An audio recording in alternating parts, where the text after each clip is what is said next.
하나님 말씀입니다. 이스라엘은 들으십시오. 주님은 우리의 하나님이시요 주님은 오직 한 분뿐이십니다. 당신들은 마음을 다하고 뜻을 다하고 힘을 다하여 주 당신들의 하나님을 사랑하십시오. 내가 오늘 당신들에게 명하는 이 말씀을 마음에 새기고 자녀에게 부지런히 가르치며 집에 앉아 있을 때나 길을 갈 때나 누워 있을 때나 일어나 있을 때나 언제든지 가르치십시오. 아멘.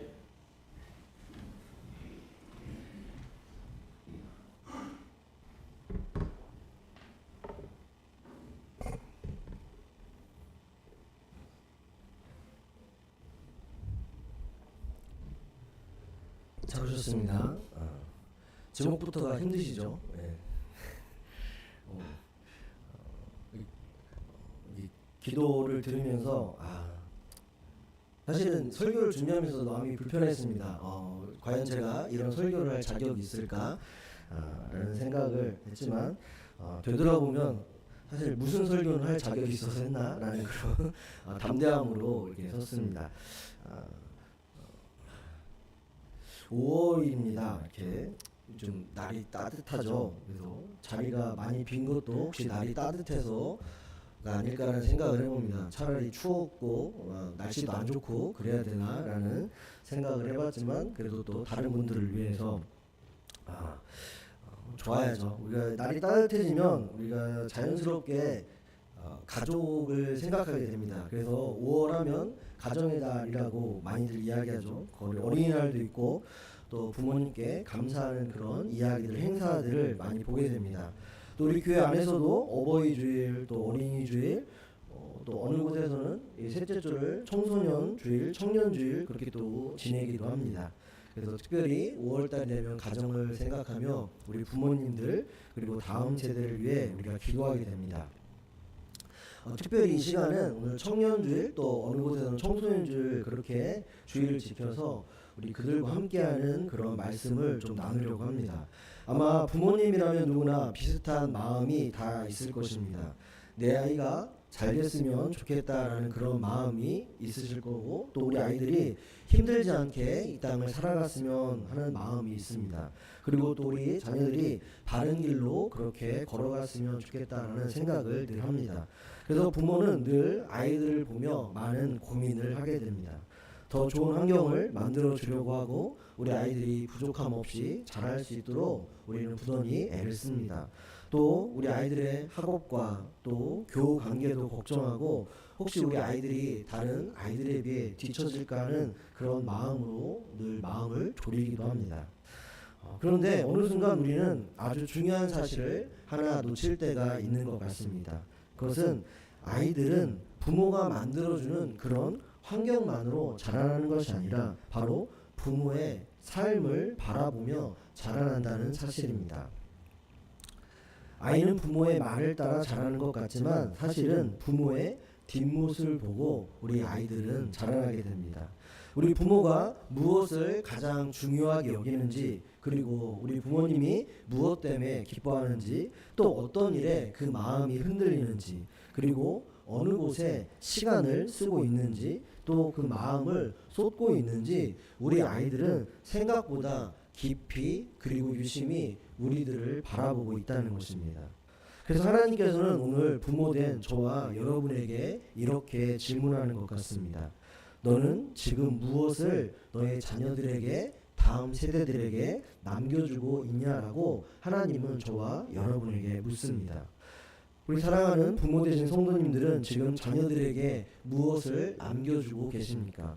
또 어떤 것을 남겨주셨습니까? 어떤 예입니다. 그냥 가정의 이야기입니다. 아버지 어머니는 늘 아이에게 그렇게 말을 했다고 합니다. 야, 예배가 제일 중요해. 하나님을 잘 믿어야 해. 세상 사람들처럼 살면 안 돼. 우리가 말씀대로 그렇게 살아야 돼 라고 이야기를 합니다. 그런데 아이는 점점 이상한 생각을 하기 시작합니다. 왜냐하면 우리 부모님이 정말 중요하게 여기는 것은 하나님보다 돈이라고 그렇게 생각했기 때문입니다. 예배와 하나님의 말씀이 중요하다고 늘 말씀하시지만 늘 현실의 문제와 성공에 더 민감하게 반응하는 부모님을 바라봅니다. 하나님을 의지한다라고 말하지만 실제로는 세상의 그 인정과 기준 앞에서 더 크게 흔들리는 그 모습을 보고 아이는 자라나게 됩니다. 그리고 그 아이의 마음속에는 어느새 하나의 문장이 자리 잡기 시작했습니다. 결국 인생에서 가장 중요한 건 하나님이 아니라 돈이구나라는 그 생각과 그 문장을 마음에 새기게 됩니다. 그런데 부모는 사실 그 아이에게 그렇게 가르친 적은 없습니다. 그러나 아이는 부모의 삶을 통해 그렇게 배워버렸습니다. 사랑하는 성도 여러분, 신앙교육은 말로만 해서 되는 것이 아니라는 것을 우리는 너무나 잘 알고 있습니다. 하나님께서는 오늘 본문에서 우리에게 이렇게 말씀하십니다.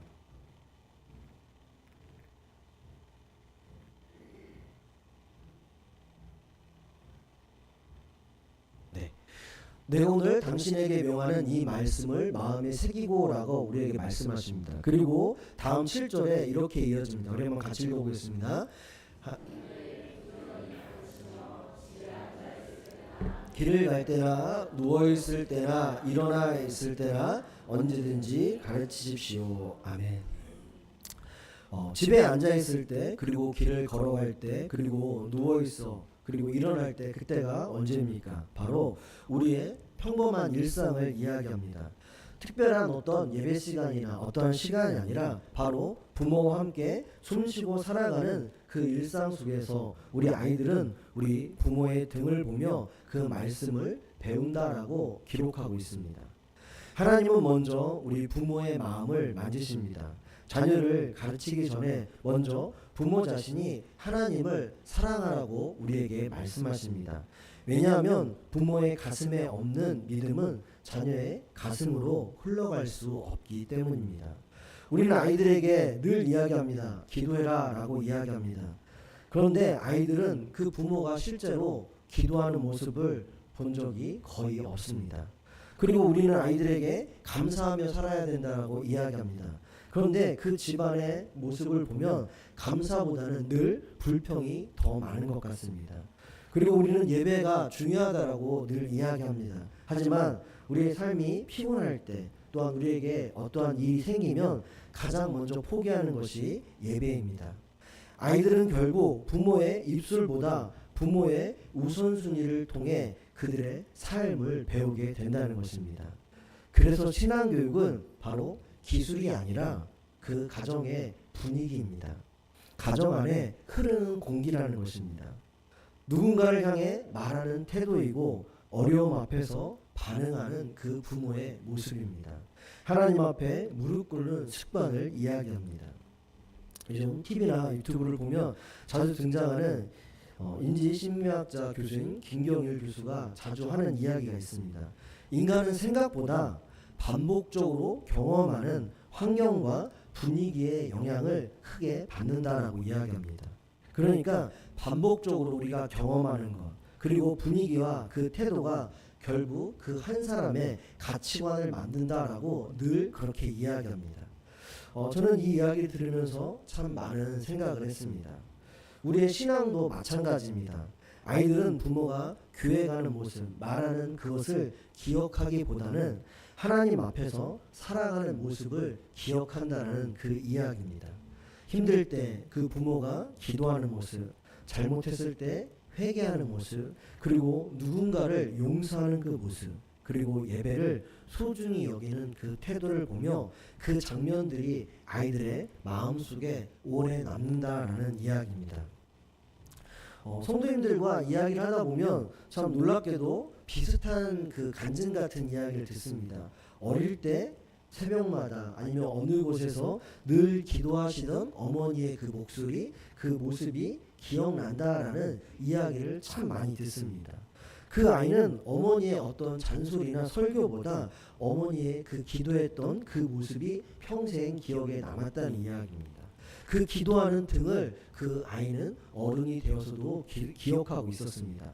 또 어떤 성도님들은 그런 이야기합니다. 아버지가 사업 때문에 또한 어려운 일 때문에 힘들어할 때 조용히 방 안에서 울며 그 단단하시고 그 엄하셨던 아버지가 울며 기도하셨던 모습이 기억이 난다라고 이야기를 합니다.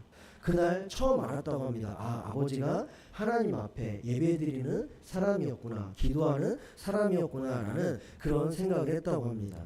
그 기억 하나가 그분들의 평생의 신앙의 기초가 되었고 어려울 때 다시 교회로 믿음으로 돌아오게 했던 그런 기억들이었습니다. 사랑하는 성도 여러분, 아이들은 부모의 우리들의 성공보다 부모님의 믿음을 더 오래 기억합니다. 왜냐하면 좋은 차를 남겨주는 것보다 더 중요한 것은 그들에게 좋은 신앙을 남겨주는 것입니다. 바로 돈은 언제나 사라질 수 있습니다. 하지만 하나님을 의지하는 믿음은 아이들의 인생을 평생 붙들어주기 때문입니다. 요즘 우리는 우리 아이들을 많이 다 걱정하시겠지만 특별히 요즘 시대에 살고 있는 아이들에 대해 생각해 보면 많은 걱정들이 있습니다. 당연히 공부는 예전부터 잘했으면 하는 마음이 있습니다. 근데 요즘은 그 경쟁 가운데 살아나려면 단순히 사람뿐만이 아니라 이제는 AI 그리고 또 로봇과도 경쟁을 해야 하는 그런 시대에 살고 있습니다. 그런 세상 가운데 우리 자녀들이 인정받고 살아야 한다는 것입니다. 그래서 더 바쁩니다. 학원에 더 보내야 되고 더 수학, 영어 그 진도를 더 신경 써야 하고 그리고 또 좋은 대학의 그 입시 정보를 찾아 예전보다 더 많은 정보, 더 많은 물질을 사용하며 우리 아이들을 돌보길 원합니다. 물론 그것도 필요할 것입니다. 세상을 살아가기 위해 준비해야 할 우리들의 부모된 도리일 것입니다. 그러나 어느 순간부터 우리는 아이의 그 미래는 준비하면서 그 아이들의 영혼은 놓치기 시작했습니다. 성적이 떨어지면 불안해하면서도 우리 아이들의 신앙이 무너지는 것을 그렇게 대수롭게 여기지 않을 때가 있습니다. 예배보다는 학원이 우선이 되고 말씀보다는 우리 아이들의 스펙이 더 먼저가 될 때가 있습니다. 하나님보다 성공이 더 중요해질 때가 있습니다. 또 그렇게 위안을 하죠. 지금은 공부해야 될 때입니다. 다음이 되면 뭐가 되죠? 지금은 취업을 해야 될 때입니다. 다음이 되면 더 좋은 집을 사야 될 때입니다. 다음이 되면 승진이 중요할 때입니다. 그리고 그 다음이 되면 우리가 그랬던 것처럼 우리 자녀들에게 신경 쓰기 바빠 예배는 쉽지 않습니다. 그 다음이 되면 또 어떤 일이 있을까요? 하지만 예수님은 우리에게 전혀 다른 질문을 던지셨습니다. 마태복음 16장 26절 전반부입니다. 우리 한번 같이 읽어보겠습니다. 사람이 온 세상을 얻고도 아멘. 이 말씀은 단순히 우리에게 죽음 이후의 문제만을 말하는 것은 아닙니다. 영혼 없이 성공이 과연 진정한 성공인가에 대해서 우리에게 묻고 있습니다. 우리 아이가 좋은 대학에 가기를 우리 모두가 원합니다. 좋은 직장에 가기 우리 모두가 원합니다. 그리고 우리 아이들이 경제적으로 안정되기 저도 충분히 바라고 원합니다. 그런데 하나님 없는 성공은 결국 그 사람을, 그 인생을 공허하게 만들 수 있다는 것을 잊지 않아야 할 것입니다. 세상은 채워졌는데 그 마음은 비어있는 사람들이 우리 주변에 얼마나 많이 있습니까? 돈은 많지만 그들의 삶을 바라보면 웃음이었고 행복하지 못한 사람들이 너무나 많이 있습니다. 늘 조급하게 살아가고 있습니다. 성공은 했지만 그 안에 평안이 없는 인생들이 우리 주변에 얼마나 많이 있습니까? 얼마나 더 많이 가져야 많은 것을 누려야 그들이 정말 평안하며 그들이 안식을 누릴 수 있을까요? 그래서 하나님은 우리 자녀들이 단순히 세상에서 잘 되는 사람이 되는 것보다 하나님을 경외하는 사람이 되기를 원하신다는 것입니다. 잠언 22장 6절은 이렇게 말씀합니다. 마땅히 걸어야 할 그 길을 아이들에게 가르쳐라. 그러면 늙어서도 그 길을 떠나지 않는다라고 우리에게 말씀하고 있습니다. 여기서 말하는 길은 단순한 그냥 인생의 그 진로, 그 길만을 말하는 것은 아닙니다. 바로 우리의 삶의 방향에 대해 말씀하고 있습니다. 무엇을 위해 우리가 살아야 할지, 그리고 누구를 의지하며 살아야 할지, 그리고 어디로 가고 어디로 우리가 되돌아가는 인생을 살아가고 있는지 그 길을 저와 여러분에게, 우리 아이들에게 가르치라고 말씀하고 있습니다. 그리고 그 길은 말로만 가르칠 수 없다는 것입니다. 바로 저와 부모된 우리 성도님들이 먼저 그 길을 걸어가야 한다는 것입니다. 아이들은 부모를 통해 하나님을 보고 바라볼 수 있습니다. 어느 집에 아버지가 늘 교회 비판을 했습니다. 야, 교회가 다 그렇지. 야, 믿는 사람들도 다 똑같아. 야, 목사도 보면 요즘 봐봐. 다 사람하고 똑같아. 다 사람이야. 우리가 믿을 건, 정말 의지할 건 없는 것 같아. 늘 그렇게 이야기합니다. 아이들이 그 말을 듣고 자랐다고 생각해 보십시오. 결국 그 아이들이 목사님의 설교를, 그리고 교회에서 신앙생활을 온전히 할 수 있을까요? 결국 그 아이들은 교회를 떠날 것입니다. 아마 부모는 나중에 안타까워 그렇게 이야기하겠죠. 왜 우리 아이는 신앙이 없을까요? 그러나 아이는 이미 오래전부터 그 부모의 삶과 그 언어를 통해 하나님에 대해 알고 배우고 있었습니다. 반대로 어떤 가정입니다. 그 가정은 완벽하지 않습니다. 부모로서 아이들에게 실수할 때도 있습니다. 그리고 경제적으로 그렇게 여유롭지 못해 많은 것을 주지는 못했습니다. 하지만 그 집에는 기도가 있었습니다. 아버지와 어머니는 힘들 때 하나님 앞에 엎드렸고, 어머니는 늘 자녀의 이름을 부르며 기도했습니다. 그리고 또한 그 부모는 잘못했을 때 서로 용서를 구하고 예배를 소중히 여겼습니다. 아이들은 그런 모습을 보며 자랐습니다. 그리고 마음속 깊은 곳에서 아마 그들은 그렇게 배웠을 것입니다. 사람은 완벽해서 믿음을 가지고 살아가는 것이 아니라 바로 하나님을 붙들고 살아가는 것이라고 그들은 배웠을 것입니다. 교회가 완벽하지 않아도, 또한 우리 눈에 부족함이 보여도 그 아이들은 그렇게 배웠습니다. 왜? 교회는 하나님을 붙들고 살아가는 사람들이 모이는 곳이라고 그는 어렸을 때부터 배웠기 때문입니다. 사실 우리 부모들도 다 연약합니다. 때로는 무너지고 우리도 실패합니다.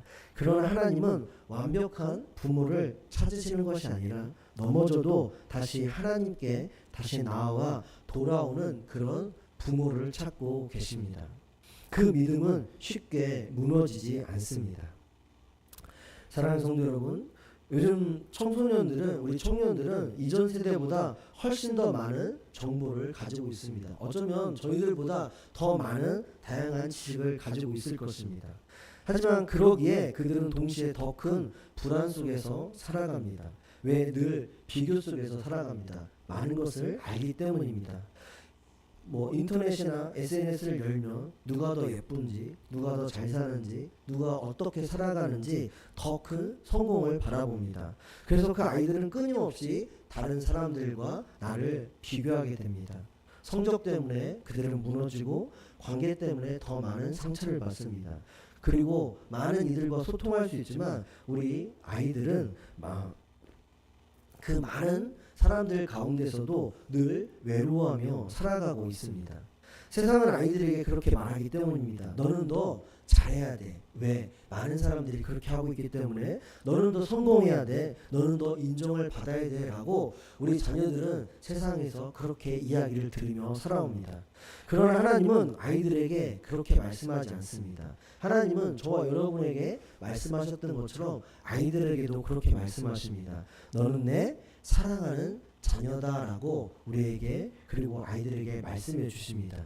이 차이는 너무나 큽니다. 왜? 세상은 조건으로 사람의 가치를 판단합니다. 하지만 하나님께서는 우리의 존재 그 자체만으로도 우리가 하나님의 자녀로서 우리에게 귀한 자녀이기에 우리를 사랑해 주신다는 것입니다. 그래서 아이들이 반드시 들어야 하는 그 음성은 세상의 평가가 아니라 바로 하나님의 음성입니다. 우리도 자녀들에게 그 어떠한 평가나 이야기보다 사랑한다라는 그 말 한마디를 우리 자녀들이 듣기를 원하는 것처럼, 바로 하나님께서 우리 자녀들이 얼마나 사랑하시는지 그들이 그것을 깨닫게 된다면 그들은 이 땅에서 그렇게 힘들어하지 않을 수 있다는 것입니다. 그리고 그 음성을 가장 먼저 들려줘야 하는 사람은 바로 저와 여러분 부모들이라는 것입니다. 그런데 안타깝게도 오늘날 많은 가정은 아이들에게 세상의 기준만을 세상과 똑같이 그들에게 강조합니다. 몇 등을 했는지, 얼마나 성공할 수 있는지, 남들보다 얼마나 앞서 있는지 아이들에게 묻고 궁금해합니다. 물론 부모이기 때문에 궁금해합니다. 하지만 그 말 가운데 우리는 그 이전에 얼마나 그 아이를 안아주고 그 아이의 마음을 품어주고 또 그들에게 사랑한다라고 이야기를 했는지, 나는 어떠한 단어와 어떠한 말을 더 많이 우리 자녀들에게 사용하고 있는지 한번 돌아봐야 할 것입니다. 그런데 아까 말씀드렸던 것처럼 단순히 그 언어에 있지 않다는 것입니다. 표정과 그리고 우리의 모습을 통해 우리 아이들은 정말로 말은 공부보다는 건강이지, 공부보다는 예배지 라고 말은 하지만 어떤 것을 그 부모가 더 중요시 여기고 있는지 다 알 수 있는 우리 아이들이라는 것입니다. 그러다 보니 아이들은 점점 사랑받기 위해 성과를 내어야 한다고 생각하게 됩니다. 실패하면 가치 없는 사람이라고 느낄 수 있다는 것입니다. 그리고 뒤처지면 우리 존재 자체가 그 어느 곳에서도 인정받지 못하는 그런 초라한 내 자신이라고 생각하게 된다는 것입니다. 하지만 하나님은 우리가 하나님 안에서 우리의 가치를 성적표로 우리의 삶의 그 모습으로 평가하지 않으신다는 것입니다. 로마서 8장 38절에서 39절입니다. 우리 한번 같이 읽어보겠습니다. 나는 확신합니다. 현재 일도 장래 일도 능력도 높음도 깊음도 그 밖에 어떤 피조물도 우리를 우리 주 예수 그리스도 안에 있는 하나님의 사랑 안에서 끊을 수 없습니다. 아멘. 우리 사랑하는 아이들은 이 사랑을 꼭 알아야 할 것입니다. 하나님께 붙들린 그 사람은 쉽게 무너지지 않기 때문입니다. 세상이 흔들어도 그 아이들은 다시 일어날 수 있습니다. 왜냐하면 자신의 존재 자체가 그 가치가 하나님께 있기 때문입니다. 그래서 부모는 단순히 아이들을 성공시키는 그런 사람이 아니라 하나님 안에서 자신의 정체성을 발견할 수 있도록 도와주는 사람이 우리는 되어야 한다는 것입니다. 그리고 그 시작은 바로 저와 여러분 그 부모의 자신의 변화입니다. 우리는 종종 아이들을 바꾸려고 합니다. 저도 많이 하는 이야기죠. 이해를 못하겠어. 너는 왜 그렇게 말을 안 듣니? 너는 왜 믿음이 그거밖에 없니? 너는 왜 예배 안 가려고 하니? 그러나 하나님은 그 아이들에게 묻기 전에 먼저 저와 여러분에게 묻습니다. 너는 지금 어떤 모습으로 살아가고 있느냐라고 저와 여러분에게 먼저 묻고 계십니다. 아이를 변화시키기 전에 부모가 먼저 하나님 앞에 올바로 서야 합니다. 내가 먼저 예배가 회복돼야 되고 내가 먼저 그 말씀 앞에 머물러야 합니다. 그리고 내가 먼저 그 하나님 앞에 회개해야 한다는 것입니다. 왜냐하면 아이들은 우리 부모의 등을 보고 자라기 때문입니다. 기도하는 부모의 등을 본 아이는 무엇을 배울까요? 기도를 배우게 될 것입니다. 감사하는 부모의 그 등을 본 아이는 감사를 배우게 될 것입니다. 하나님 앞에 무릎 꿇는 그 부모의 모습을 본 아이는 인생의 가장 중요한 것이 무엇인지 저절로 깨닫게 될 것입니다. 시편 127편 1절은 이렇게 기록합니다. 주님께서 집을 세우지 아니하시면 집을 세우는 사람의 수고가 헛되며 주님께서 성을 지키지 아니하시면 파수꾼의 깨어있음이 헛된 일이다 라고 우리에게 말씀합니다. 우리는 열심히 우리 아이들의 미래를 세워주려고 합니다.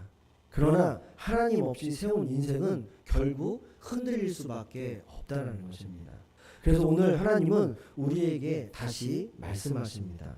먼저 부모된 네가 하나님을 사랑하라 라고 우리에게 말씀하고 있습니다. 그때 우리의 자녀들도 자연스럽게 하나님께 걸어가게 될 것입니다. 하나님은 지금도 가정을 통해 다음 세대를 세우신다는 것을 잊지 않았으면 좋겠습니다. 학교나 교회나 그 어떤 공동체도 아닌 먼저 그 가정을 통해 우리 자녀들을 세워 주신다는 것입니다. 부모의 작은 기도 하나를 통해 하나님은 그 한 영혼의 인생을 붙드시고 변화시켜 주십니다. 분명히 완벽한 부모는 없습니다. 실수하고 넘어지기도 합니다. 그러나 중요한 것은 우리의 부족함과 넘어짐이 아니라 우리가 어떠한 방향으로 나아가고 있느냐입니다. 넘어져도 하나님께로 돌아가는 부모, 힘들어도 예배를 붙드는 부모, 그리고 눈물 속에서도 기도하는 부모의 그 모습을 본 아이들은 결국 하나님을 기억하게 된다는 것입니다. 훗날 우리의 자녀들이 이런 고백을 할 수 있기를 바랍니다. 우리 부모님은 완벽하진 않았지만 하나님을 진심으로 사랑하셨다라는 그런 고백이 우리 아이들이 우리 부모님을 기억할 때 생각나는 이야기였으면 좋겠습니다. 그 기억 하나가 그 아이의 인생을 평생 붙들어 줄 줄 저는 믿습니다. 사랑하는 성도 여러분, 우리는 다음 세대를 위해 기도해야 합니다. 그러나 동시에 우리 자신을 먼저 돌아보아야 할 것입니다. 나는 지금 우리 아이들에게 어떤 등을 보여주며 살아가고 있는가? 내 삶에 가장 중요한 것은 정말 무엇인가?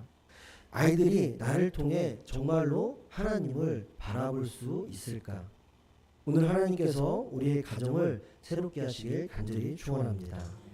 부모의 믿음이 자녀에게 흘러들어가고 기도의 향기가 다음 세대에 이어지고 예배의 불이 우리의 가정 안에 다시 일어나기를 바랍니다. 그래서 우리의 자녀들이 세상 속에서도 하나님을 붙드는 사람들로 일어나기를 축복합니다. 그리고 언젠가 우리의 삶을 돌아보며 이렇게 고백하게 되기를 바랍니다. 우리 부모님의 뒷모습 속에서